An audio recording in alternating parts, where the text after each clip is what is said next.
ਰੋਟੀ ਅਸੀਂ ਨਹੀਂ ਪਕਾਉਂਦੇ, ਅਸੀਂ ਰੋਟੀ ਬੱਚੀ ਆਉਂਦੀ ਆ ਉਹ ਪਕਾ ਪੂ ਕੇ ਚਲੇ ਜਾਂਦੇ, ਅਸੀਂ ਆਪ ਪਕਾ ਲਈਦੀ। ਕਿਰਾਏ ਤੇ ਸਮਾਨ ਵੀ ਅੱਗੇ ਮੇਰਾ ਇੱਧਰ ਵੇਖ ਲਓ, ਮੰਜੀ ਨਹੀਂ ਆ ਮੇਰੇ ਘਰ। ਦੇਖੋ ਅੱਛਾ, ਉਹ ਬੱਚੇ ਨੇ ਤੁਹਾਡੇ ਨਾਲ ਮੁਲਾਕਾਤ ਹੋਈ ਹਾਂਜੀ ਸੀ? ਸਰ, ਮੇਰਾ ਐਕਸੀਡੈਂਟ ਹੋਇਆ ਵਾ, ਮੈਨੇ ਕਮਾਉਣ ਵਾਲਾ ਕੋਈ ਜੀ। ਅੱਛਾ ਠੀਕ ਹੈ, ਫੈਮਿਲੀ ਫੌਤ ਹੋਈ ਮੈਨੂੰ। ਅੱਛਾ ਠੀਕ ਹੈ, ਇੱਕ ਬੱਚਾ ਹੈ, ਇੱਕ ਬੇਟੀ ਹੈ। ਉਹ ਮੇਰਾ ਕਮਾਉਣ ਵਾਲਾ ਕੋਈ ਨਹੀਂ, ਆਖਣਾ ਇੱਕ ਮਕਾਨ। ਕਿਹੜਾ ਮਕਾਨ ਹੈ? ਇਹ ਮਕਾਨ ਇਹ ਸਾਹਮਣੇ। ਇਹ ਸਾਹਮਣੇ ਮਕਾਨ ਹੈ, ਕਿਰਾਏ ਤੇ ਹੈ ਲੇਕਿਨ। ਹਾਂਜੀ, ਤੁਹਾਡੇ ਸਾਹਮਣੇ ਚੱਲ ਨਹੀਂ ਸਕਦੀ। ਆਪਰੇਸ਼ਨ ਹੋਏ ਆ ਸਾਰੇ। ਅੱਛਾ ਅਜੀ ਦੇਖ ਲਓ, ਸਾਰੇ ਰਾੜ ਪਏ। ਅੱਛਾ ਅੱਛਾ, ਤੇ ਇਹ ਕਿੱਦਾਂ ਐਕਸੀਡੈਂਟ ਕੀ ਹੋਇਆ ਕੀ? ਐਕਸੀਡੈਂਟ ਟਾਇਰ ਡੱਬੇ ਦੇ ਵਿੱਚ ਬੱਸ ਵੱਜੀ। ਅੱਛਾ ਅੱਛਾ, ਇਹ ਸਾਰੇ ਟਾਇਰ ਪਲੇਟਾਂ ਪਈਆਂ ਤੇ ਸਾਰੇ ਚੱਪੜਾ ਕੱਢਣਾ। ਸਰ ਇਲਾਜ ਕਰਵਾਉਣਾ ਮੈਂ, ਕੋਈ ਪੈਸਿਆਂ ਦੀ ਜ਼ਰੂਰਤ ਹੈ, ਕੋਈ ਰਾਸ਼ਨ ਰੂਸ਼ਨ ਦੀ ਜ਼ਰੂਰਤ ਹੋਤੀ।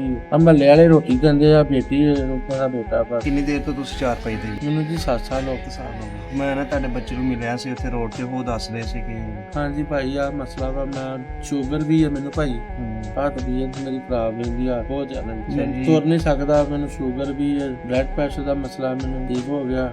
ਮੇਰੇ ਗੁਰਦਿਆਂ ਦਾ ਮਸਲਾ ਵਾ, ਸ਼ੂਗਰ ਗੁਰਦਿਆਂ ਨੂੰ ਪੈ ਗਈ। ਅੱਛਾ ਅੱਛਾ, ਹਾਂਜੀ, ਮੈਂ ਮੰਜੀ ਤੇ ਰਹਿਣਾ, ਬਾਜੀ ਬੜੀ ਆ, ਬਾਜੀ ਵਾਲੀ ਰੋਟੀ ਦਿੰਦੇ ਮੇਰੇ ਬੱਚਿਆਂ ਨੂੰ।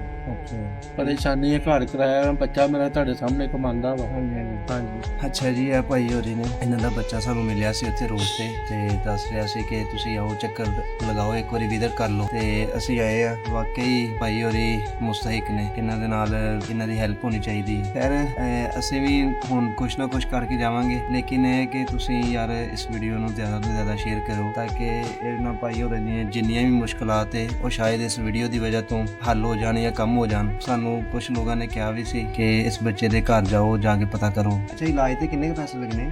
ਇਲਾਜ ਤੇ ਜਨਾਬ ਬਹੁਤ ਲੱਗਦੇ ਆ, ਪ੍ਰਾਈਵੇਟ ਸਰਕਾਰੀ ਵਾਲੇ ਇਲਾਜ ਬਹੁਤ ਪੈਸੇ ਲੱਗਦੇ ਤੇ 2 ਲੱਖ ਕਰੀਬ, ਜਿੰਨਾ ਹੀ 20,000 15,000 ਦੀ ਹਫ਼ਤੇ ਦੀ ਦਵਾਈ ਹੈ।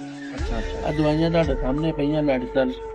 ਮੈਂ ਖਾਣਾ ਨਾ ਸ਼ੂਗਰ ਦੀ, ਇੰਸੂਲਿਨ ਵੀ ਲੈਣਾ। ਇਹ ਕਿੰਨੇ ਦੀ ਮੱਛਾਂ ਆਉਂਦੀ? ਇਹ ਹਫ਼ਤੇ ਦੀ 5-6,000 ਰੁਪਏ ਦੀ ਆਉਂਦੀ। ਦੇਖੋ ਠੀਕ ਹੈ, ਬਾਕੀ ਇਨਸ਼ਾਅੱਲਾ ਅਗਰ ਕੋਈ ਭਾਈ ਹੋਰ ਕਰਨਗੇ ਤਾਂ ਉਹਨਾਂ ਅਸੀਂ ਲੈ ਕੇ ਆਵਾਂਗੇ ਤੁਹਾਡੇ ਕੋਲ। ਠੀਕ ਹੈ, ਤੁਸੀਂ ਦੁਆ ਕਰਨੀ ਹੈ। ਮੈਂ ਨਾ ਜੀ ਅੱਲਾਹ ਪਾਕ ਤੁਹਾਨੂੰ ਹੋਰ ਦੇਵੇ ਭਾਈ। ਮੈਂ ਤੇ ਬੜਾ ਪਰੇਸ਼ਾਨ ਹਾਂ, ਯਕੀਨ ਮੰਨੋ, ਅਸੀਂ ਇੰਨੇ ਪਰੇਸ਼ਾਨ ਆ ਮੈਡੀਸਨ ਖਤਮ ਹੋਈ, ਮੈਂ ਇਹਨਾਂ ਦਾ ਤਰਲਾ ਕੀਤਾ, ਕੋਈ ਮੈਡੀਸਨ ਲੈ ਕੇ ਨਹੀਂ ਦਿੰਦਾ ਪਿਆ, ਲਾ ਦਿੱਤਾ ਦੇ। ਮੈਂ ਤੁਹਾਡਾ ਇੰਤਜ਼ਾਰ ਕਰਨਾ, ਮੈਂ ਕਿਹਾ ਚਲੋ ਅੱਲਾਹ ਮਦਦ ਕਰਨ ਵਾਲਾ। 4500 ਰੁਪਏ ਦੀ ਹੁਣ ਦਵਾਈ ਜਾਣੀ ਆ ਇੰਸੂਲਿਨ ਦੀ।